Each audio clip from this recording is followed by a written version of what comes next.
دوستو، میں ہوں ضیاء اور آپ دیکھ رہے ہیں 5 minute with Zia YouTube channel اور میرے فیس بک پیج پر۔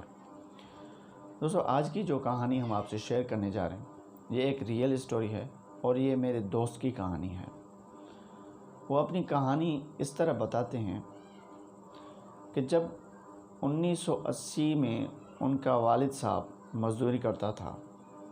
اور ان کے گھر کے حالات بہت برے تھے۔ اسی دوران میرے والد صاحب کے کزن تھے جس کی بیوی فوت ہو گئی، اس کے کوئی بچے نہیں تھے،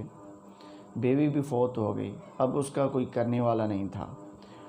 تو میرے والد صاحب اس کو اپنے گھر لے کے آئے، ان کی خدمت کرتے۔ وقت گزرتا رہا، یوں ہی کچھ دنوں کے بعد ہمارے حالات جو ہیں وہ بہتر ہونے لگے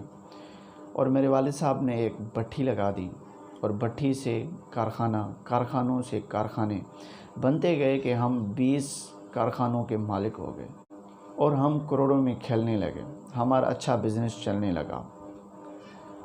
2002 میں میرے والد صاحب فوت ہو گئے تو ساری بزنس کی جو ذمہ داری تھی وہ میرے اوپر آ گئی۔ میرے 2 بھائی تھے جو مجھ سے چھوٹے تھے، وہ بزنس کو نہیں سنبھال سکتے تھے، اس لیے وہ اپنے گھر میں ہی رہتے تھے اور یہ ابو کا جو کزن تھا ان کی بھی ذمہ داری میرے اوپر تھی۔ کچھ مہینے گزرے تو میں ان سے تنگ آ گیا اور اس کزن کو میں اولڈ ہوم میں چھوڑ کے آیا کہ میں ان کی خدمت نہیں کر سکتا۔ جیسے ہی میں اس کو اولڈ ہوم میں چھوڑ آیا تو میرے حالات خراب ہونے لگے، میرا بزنس سارا کا سارا نقصان میں جانا شروع ہو گیا اور جب 2 سال کے بعد وہ شخص مر گیا تو میرا بزنس بھی بالکل ختم ہو گیا اور میں راستے پر آ گیا۔